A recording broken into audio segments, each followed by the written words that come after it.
మన 5 టీవీ ఛానల్కు స్వాగతం. నేటి ముఖ్య వార్త.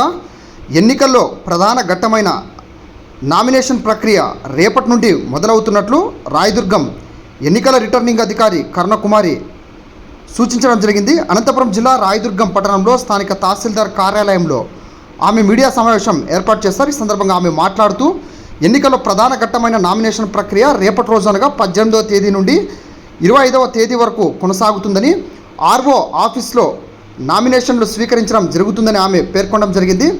మధ్యలో ఆదివారం వస్తుంది కనుక ఆ రోజు నామినేషన్ను స్వీకరించే ప్రసక్తే లేదన్నారు. కావున అభ్యర్థులు ముఖ్య విషయాన్ని గమనించాలని ఆమె పేర్కొన్నారు. ఉదయం 11 గంటల నుండి మధ్యాహ్నం 3 గంటల మధ్య వరకు నామినేషన్ను స్వీకరించడం జరుగుతుందన్నారు. లైవ్ వీడియోగ్రఫీ ఉంటుందన్నారు. 11 గంటల ముందు 3 గంటల పైన స్వీకరించడం జరగదన్నారు. ఎన్నికల నియమావళి ప్రతి ఒక్కరు తూచా తప్పక పాటించాలని ఆమె సూచించడం జరిగినది. అంటే రేపటి నుంచి మనకు ఎలక్షన్ ప్రక్రియలో అతి ముఖ్యమైనటువంటి అంశం ఏంటంటే నామినేషన్స్ ప్రక్రియ. అది రేపు 18 నుంచి 25 వరకు కొనసాగుతుందంటే వారం రోజుల పాటు ఈ నామినేషన్ స్వీకరించబడుతుంది. ఆర్ఓ ఆఫీస్ రాయదుర్గంలో ఇది స్వీకరించబడతాయి.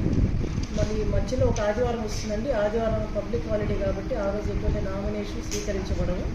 ఇది క్యాండిడేట్స్ అయితే ఎవరైతే నామినేషన్స్ వేసుకుంటున్నారో వాళ్ళు గుర్తించవలసిన కోరుతున్నాము.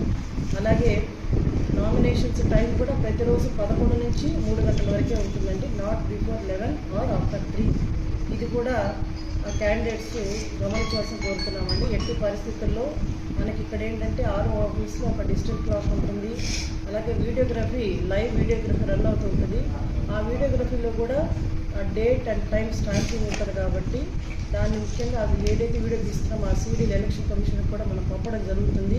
వాళ్ళు కూడా లైవ్లో చూస్తారు. ఆ ఫెసిలిటీ కూడా ఉంది. అక్కడ ఎలక్షన్ కమిషన్ లైవ్లో చూస్తారు కాబట్టి ఎట్టి పరిస్థితుల్లో మేము అటు ఇటుగా లేదు. ఒక 5 నిమిషాలు అటు ఇటు కూడా 3 గంటలకి తర్వాత కానీ 11 గంటల ముందు కానీ మేము ఎటువంటి నామినేషన్ తీసుకోము.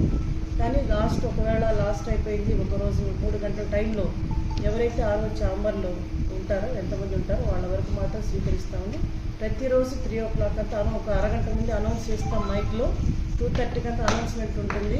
అండ్ 2:30 అయింది, ఇంకా అరగంట మాత్రమే స్వీకరిస్తాము నామినేషన్స్ అని చెప్తాము. ఆ తర్వాత 3 గంటలకంతా ఆర్ఓ డోర్ అయితే క్లోజ్ చేయడం జరుగుతుందండి.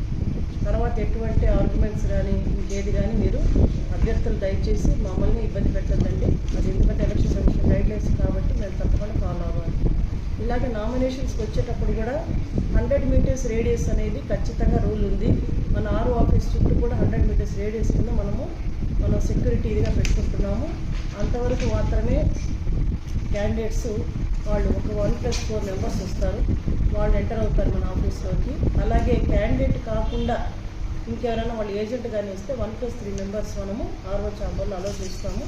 అలాగే 100 meters రేడియస్ కూడా క్యాండిడేట్స్ 3 vehicles మాత్రమే పర్మిషన్ ఉంటుందండి. ఎక్కువ వెహికల్స్ కూడా అలో చేయము.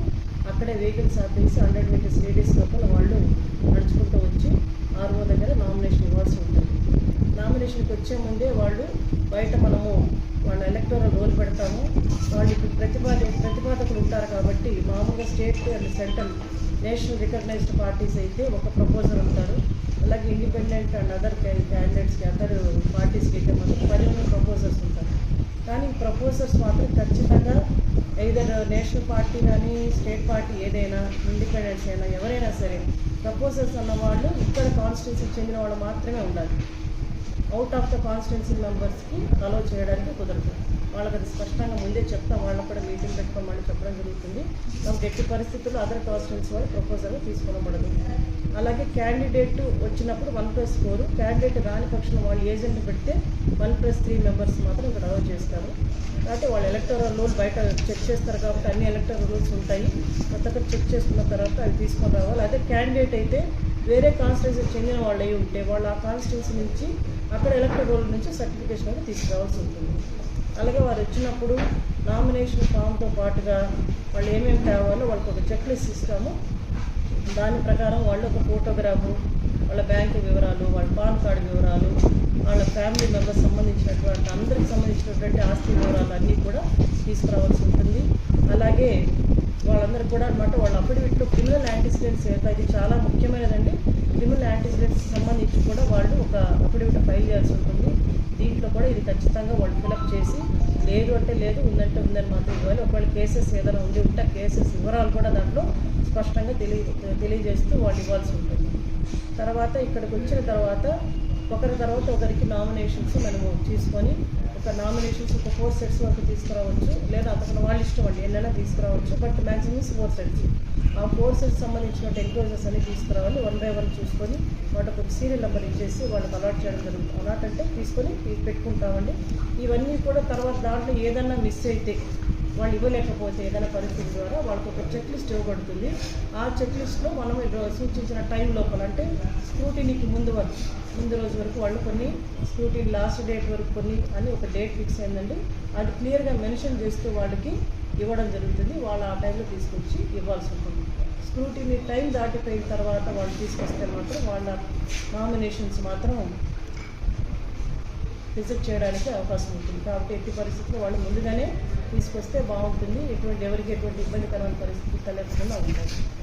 ఇక్కడ మొత్తం 18 నుంచి 25 తర్వాత స్క్రూటినీ 26వ తేదీ ఉంటుందండి. 26 తర్వాత 29 వచ్చేసి విత్డ్రాయల్స్ అయిన తర్వాత మనం ఫైనల్ క్యాండిడేట్ లిస్ట్ అయితే మనము పబ్లిష్ చేస్తాము. ఎలక్షన్ కమిషన్కి కూడా మనం పంపడం జరుగుతుంది.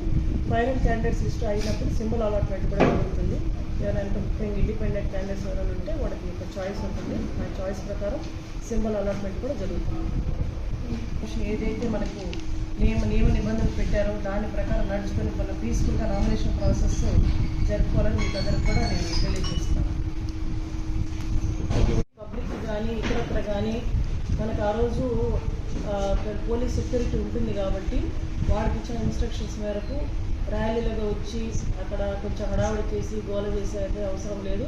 అక్కడ కూడా మోడల్ కోడ్ ఆఫ్ కాండక్ట్ ఇంకా ఉంటుంది కాబట్టి అమల్లో ఎలక్షన్ పోలింగ్ అయ్యేదాకా వరకు కూడా మోడల్ కోడ్ ఆఫ్ కాండక్ట్ ఉంటుంది. కాబట్టి మోడల్ కోడ్ ఆఫ్ కాండక్ట్లో ఏదైతే నియమ నిబంధనలు అవన్నీ కూడా వర్తిస్తాయి. దాని ప్రకారం వాళ్ళు ఉండాల్సింది.